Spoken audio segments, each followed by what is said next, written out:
په دې قران کریم کې چې څومره سوراتونه دي نو یو سورت پکې والضحا هم ده. د والضحا لفظ ډېر ترجمه حضرات مفسرین کړي دي، خو ډېر خواناکه ترجمه علامه علوسی کړي ده. رسول الله صلی الله علیه وسلم باندې سورې وحی بن شوی و، وحی. نو مخالفینو دا پروپاګاندا وکړه چې د خدای پرې خو مخالف فار زمانہ کې رسول الله صلی الله علیه وسلم غمزده غوندې شو چې یا الله دا دې څه وي. نو دا صورت راغی چې درې مهربانای در باندې کوم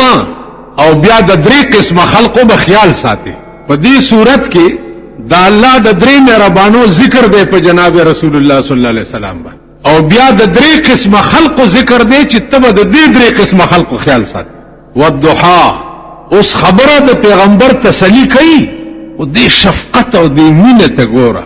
اوس د خدای څخه کار دی قسم خوړل. قسم خو به زخرم چې ستا تسلی کوم چې کمزور ما بیکار ما چې یقین دې ناراضي کنه جی زب قسم خورم. نو د خدای څخه کار دی چاته قسم خوړل. الله والضحا قسم دې زما ستا په دې خسته مخمه. علامه علوسی کلی ومن الناس من فسر بوجه النبي صلى الله عليه وسلم والليل اذا سجى اي بشار النبي والضحى قسم دي زما ستا په دې خسته مخبر والليل اذا سجى او حبيب زما دي قسم ستا په دې تور زلفي چې پوغو خوري کې تور شپه جوړه کی. ما ودعك ربك وما قلا ما تفريخ نه ما فريخ نه وللآخرة خير لك من الاولى اخرت تا د پاره ډیر بهتر دی د کم زینا د دنیا. اوس خپکیګه ما ولسوف يعطيك ربك فترضى زر دې چې هغه شی بدر کوم چې ته په راضی کیږي. په کوم شي چې ته راضی کیږي هغه شی بدر کوم. علماء لیکي چې رسول الله صلی الله علیه وسلم فرمایي چې یو لک سلیری زره پیغمبرانو ته چې کوم اختیارات ملاو اگر ټول پیغمبرانو هغه اختیارات په دنیا کې مستعمل کړه ختم قومونو له خیره وکړي تباہ کړه په سیلابونه رااله په آفتونه رااله غرق مال چې کوم اختیار خدای را کړی ولا سوف يعطيك ربك فترضى هغه اختیار ما په دنیا کې نه استعمال کړي ما پټ ساتلې اے پیغمبر یو خبره به داسې منم چې هغه کې به اس چو چرا دی او چې تی وایي به منم. پیغمبر وی دا اختیار ما پټ ساتلې دي او دا به استعمالوم د قیامت په ورځ. استعمالوم به کله د قیامت په ورځ د خدای در به لګېدلې پیشیانې بکیږي زبر اوستېشم چې وایا څه زبر دا اختیار پټ راو باسم ویم بچي الله دا تا ما سره وعده کړی و چې هغه اختیار به در کوم چې ته په راضي کېږي. زه اوس په دې راضي کېږم چې زما یو امتی بم دوزخ ته نزي. الله به اعلان وکي چې د امتیان راولي خو چې مسلمان نامي چې څومره ګناونه کړی هم ورته په نیکای بدل کړي او جنت ته بوځي. عقل کار کوي دل عقل بالکل حیران شي د رسول الله صلی الله علیه وسلم شفقت او دې مهرباني ته وګوره او د خدای دې شفقت او مهرباني ته ولا سوف يعطيك ربك فترضى. اوس ګوره الم یجدک یتیما فآوا اے پیغمبره ته یتیم نه وي او بیا اوپالنې چا ته د مور په خېټه وي چې پلار دې وفات شو. د رسول الله صلی الله علیه وسلم والد محترم چې وفات شو نو د مور په خېټه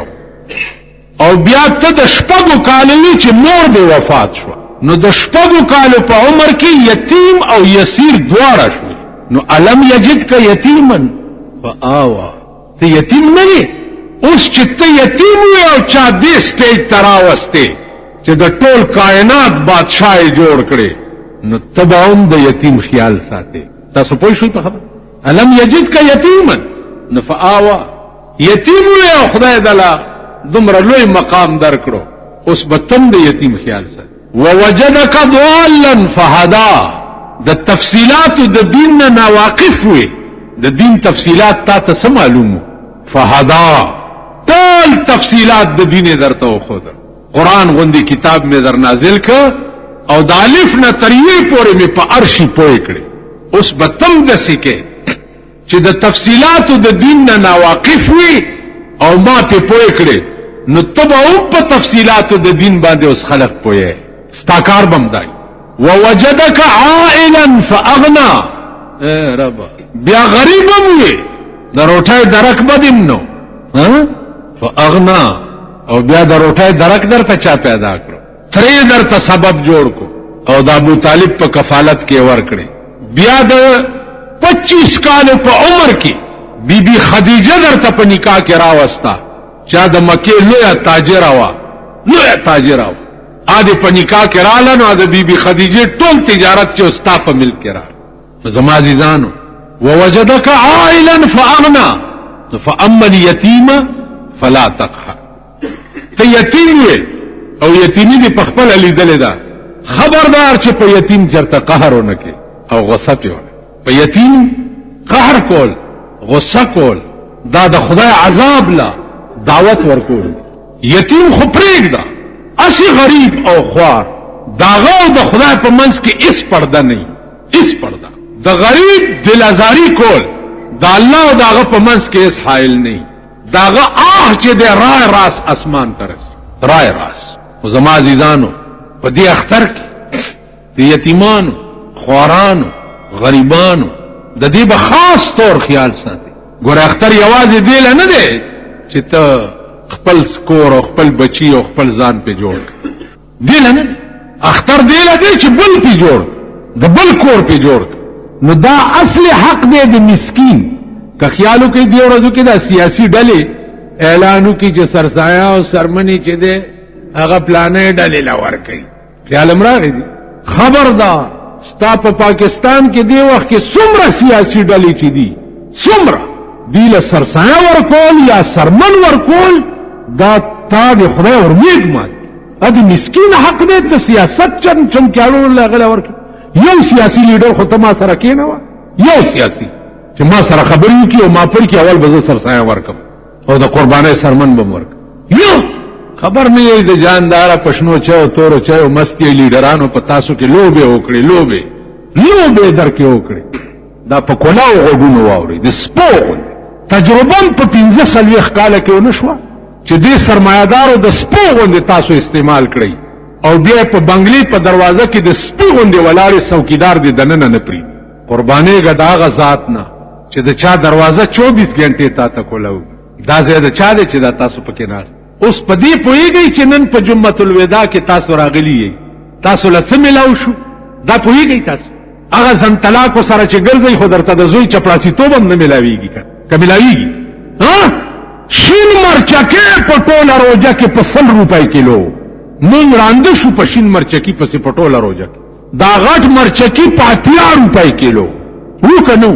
سره باټینګنه ګورو پلانې دا د جوکي غوندې شکل چې د بینډای دغه ګور کړت چان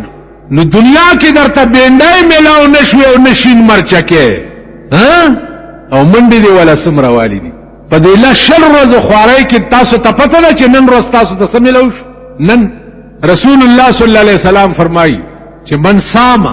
څنګه دی الفاظ ایمانم و احتساب من صام رمضان ایمانم و احتساب چا چې د رمضان روزي ونیوي نو د رمضان په اخیری ورځ داغه دومره ګناونه معاف شي لکه د سمندر زک چي دي نن تاسو ته دا خطاب ملوش د سمندر د زګ عمره ګناونه کنن تاسو کړی او الله ټول درته معاف د شلو ورځو په خوارای کې الله د یولس میاشتو د سمندر عمره ګناه در معاف کړه او د ټول عمر په خوارای کې د زوی چپړاسي توپ درته ملاويږي نه ملاويږي اوس اندازه کوي چې تل د خان کور ته پکار دی او قتل د خدای کور ته پکار دا یو سوال چا کړی غورس یا مولیان طالبان په پويږي چې د بیبي عائشہ فضیلت چتو کده بیبي خدیجه فضیلت چتو دا دواړه د رسول الله صلی الله علیه وسلم بیبيانه وی کنه نو فضیلت د بیبي عائشہ چتو او که فضیلت د بیبي خدیجه چتو او سوالم شیعه کړو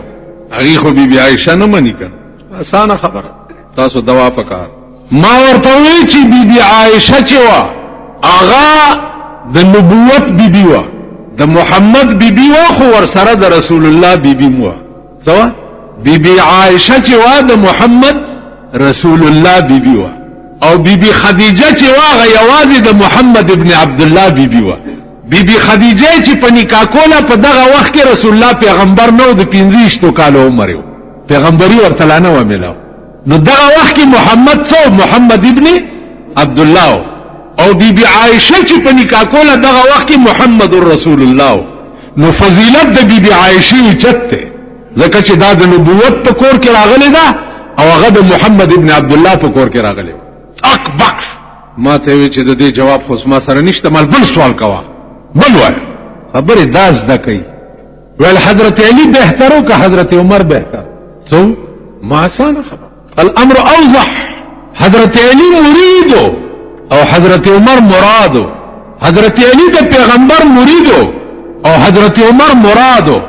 حضرت علی په خپل پیغمبر ته ورغله ایمان راوړو او حضرت عمر چې پیغمبر خدای نه وخته چې یا الله دارته مسلمان کا اللهم ايد الاسلام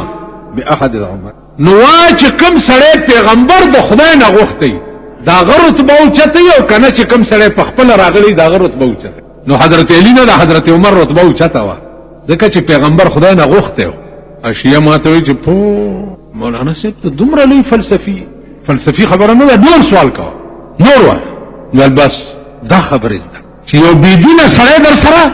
خبره نشي کولی تلفظ در سره نشي کولی دا هیڅ نشته هیڅ او رزم دي د هر په شکال او جامع هم اغوستي دي د سرمنی پړیم نشته پخپو د کجورو پاڼې خپولاندې تړلې بیا د عربستان ګرمي او هغه شګي او پاری کې خپیاب لا روان او د سرمنی جامع اغوستي اعلان وشو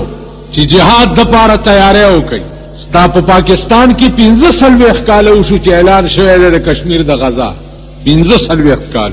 په 15 کال کې پاکستان یو نیمه انچه کشمیر وانه غستو دي هندونه یو نیمه انچه کشمیر دی هغه ورځ سړی را کشمیر له چندک او غزا د پاره یره د سیورت پرچ ما چې د خلی ته سکون ونیسم چې یو واخې په د خله کې چې زما څه کار دی چې زب کشمیر له چندې ورکوم او غزا به دا د پاکستان فن چې کم دی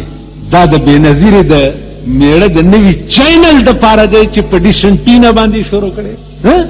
او د اسلام آباد نه شای کړ پاکستان فن به پدې لګي او زبر د کشمیر د غزا لپاره چندې ورکوم زمال روانېګه ماما خو بل دکانداری بدني داري دکانداری کوي آسان چل دی کنه کشمیر د غزا له دغه کوم تبم یو ځوانې ورکې تو پینځه دغه دیاړي پکول پام کوي چې دی لانه ورنک پام ستاد ملک فند په حرام توب او دم توب او کنجر توب لګي او د ملک او د دین او د اسلام خبره دی پیخه شي غیله دی بیا خیراتونه غواړي او چندې دی غواړي عزیزانو د رمضان میاشتا هیڅ نشتا اعلان وشو چې بدر ته د کافرو فوج راغله دی او تیار شي نه راغله چې په منډه دی بس یو خزراله او خدمت اقدس کې درخواست کوي د جناب محمد رسول و یا رسول الله بأبي انت و امي زما مور او پلار دې تا نه قربان شي په عربو کې چا سره د مینې د دین او چت لفظ بل نشتا چې بأبي انت و امي زما مور او پلار دې تا نه قربان او دغه لفظ پیغمبر په خپل یو صحابي ته ویل ابو سعد یو صحابي په جنگ کې جنگیدو او داسې جنگیدو چې سینه به په مرګ ورچول یو خو جنگ داسي کنه چې ځان بچ کې یو بل وای یو جنگ داسي چې په مرګ سینه ورچي نو سینه به په مرګ ورچولا پیغمبر په جنگ کې ورمنډ کړو په دې ملا وټه پولو ورته وی ارمي یا ابا سعد فداک ابي و امي اے ابا سعد اولا د پیغمبر مور او پلار دې تا نه قربان شي دا سره ابو سعدم د خدای یو بنده و چې سردار کونین چې د وایي چې د محمد رسول الله دې تعالی عزیزانو د روزي میاشتا خزراله پیغمبر ته وایي بی ابي انت و امي زما مور او پلار دې تا نه قربان شي ما خاوند مرده خاوند مې نشتا جنن تا سره د بدر میدان کې jihad تلاړ شي خدا دو زامن مې دي د یو لسکاله عمر دی او د یو 14 لسکاله عمر دی خزدا یا رسول الله زه د بدر جنگ د پاره د خپل خاون په زیاد دو زامن پیش کو دا بتا سره دي عزیزانو داسې خزیبم پیدا شي اما شومان ورته وای چې یا رسول الله مونږ بلګي به داس چلو کوي چې تاسو کې دوه کسو کې یو کس پاتې شي د مور خدمت کوي یو د لاړ شي مشر د لاړ شي او کشر د مور خدمت کوي نو مشر ورته وای کشر چې یا رسول الله زه د مشر نه ډیر تکړه یم دې پاتې شي او زبلار شي وینا مشر بزیو وینا چې دنه تکړه دې پاتې شي دې نشي کولای جنگ او زبلار شم وی خدانو تاسو دسه چالو کوي چې تاسو دواړه په کوشتای ورشي زه ګورم چې تاسو کې کم یو تکړه دی ابو واسطو ما او چې کم کمزور دی ابو د مور خدمت دواړه په کوشتای ورغلي په کوشتای ورغلي دی غیږ په غیږ شوی دی نو دا کشر دی مشر ته په اشاره کې وای چې غوږ را نږدې کا غوږ را نو چې غوږ ور نږدې کا نو په غوږ کې ورته وای چې لالا تا ته خپته دا چې را پرزولې خو دې نشم ته مشر او زه کشر او ته په خپل ځان را وغورځوه چې پیغمبر مام تا سره واس کته لاړې او زه پاتې شم نو تا نه رستو به زما زندگی تباهی نو د مشر په خپل ځان را وغورځولو او دا کشر په د پاسه کې ناستو او حضور علی السلام ته وی چې ودی زه د دنه ډیر تکړه یم په ملای دواړه پیغمبر خو دې پوه شو په ملای دواړه وټپول زه الله دې ستاسو نگهبان شي وړې وړې تورې په لاسونو کې دی میدان کې روان اوس د جنگ سامان څومره دی د جنگ سامان د جنگ څومره دی یو طرف ته د کافرو طاقت ګوره ابو جهل سے پسالار دی د جنگ زرګونه فوج دی اسونه دي توري دي تیر کمانونه دي غشي دي او دې طرف نه سدي 313 کسان دي 313 او په 313 کسانو اته تور دي اته توري یعنی فی کس یو تورم نشتا کل اته توري دي او دوا سونه دي خوراک ایس نشتا چا په جیب کې کجوري ځان سره وړي بدر کم از کم 100-150 کیلومتر د مدینه منوره نه لري دي ما هغه مقامم لیدلې دي چې کمزه کې جنگ شوه دي هغه مقام مې لیدلې دي چې کمزه کې پیغمبر ولاړو بیا دعا وکړه هغه کوه ما لیدلې دي چې کم کوی کې د ابو جهل لاش بیا واچول د مصعب ابن عمر قبر بیا چې کمزه کې دي هغه زیت زم لاړم دیوال ته تاو دي او داغه په خوا کې پیغمبر ولاړو بیا دعا عزیزانو که خدای اوس خلار د مدینه بدل شو په خوا دا زړه لار وا که هغه زه وګورئ تاسو هغه شګي هغه کانی هغه غرونه هغه دشت سلسل ملک یو غز د سوري زیدش سل ملک اور په شکال او ګرمي او د سرمنې جامې خپل اندې د کجوري پانی تړلې دای کېړې او د بدر میدان ته ورسېده او جنگ شروع شو پیغمبر په خپل توره په لاس کې نیولې دا پکې ولاړ جنگ شروع دی لګیا کم صحابي چې ستړی کیږي هغه توره بل اخلي او هغه شروع کی بل چې ستړی کیږي توره بل اته توره دي او 313 کسان اندازه کوي پیغمبر چې وکړه چې دا مسلمانانو حالت خو ډېر کمزور دی نو خپل لخپه او سر تور چې اے پروردګارا کته غواړي چې د زمکه په سرستا نامې اغستو والا څوک پاتې نشي نو دا 314 کسان ټول قربان کا ټول شهیدان او کته غواړي چې ستا نامې اغستو والا د زمکه د پاسه څوک پاتې شي نو یا الله د دې مظلومانو امداد کا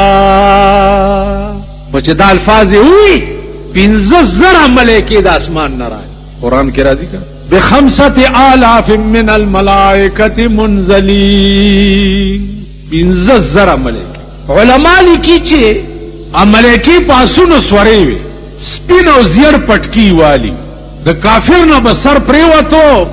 ملائکه به چا په لاس نه راتله او په دې جنگ کې عزیزان ابو جهل ناس ته پاسه سور کمان کوي لګیا دی د دوه ماشومان را منډ کړي او د عمرو ابن عوف په خوا کې ودرېد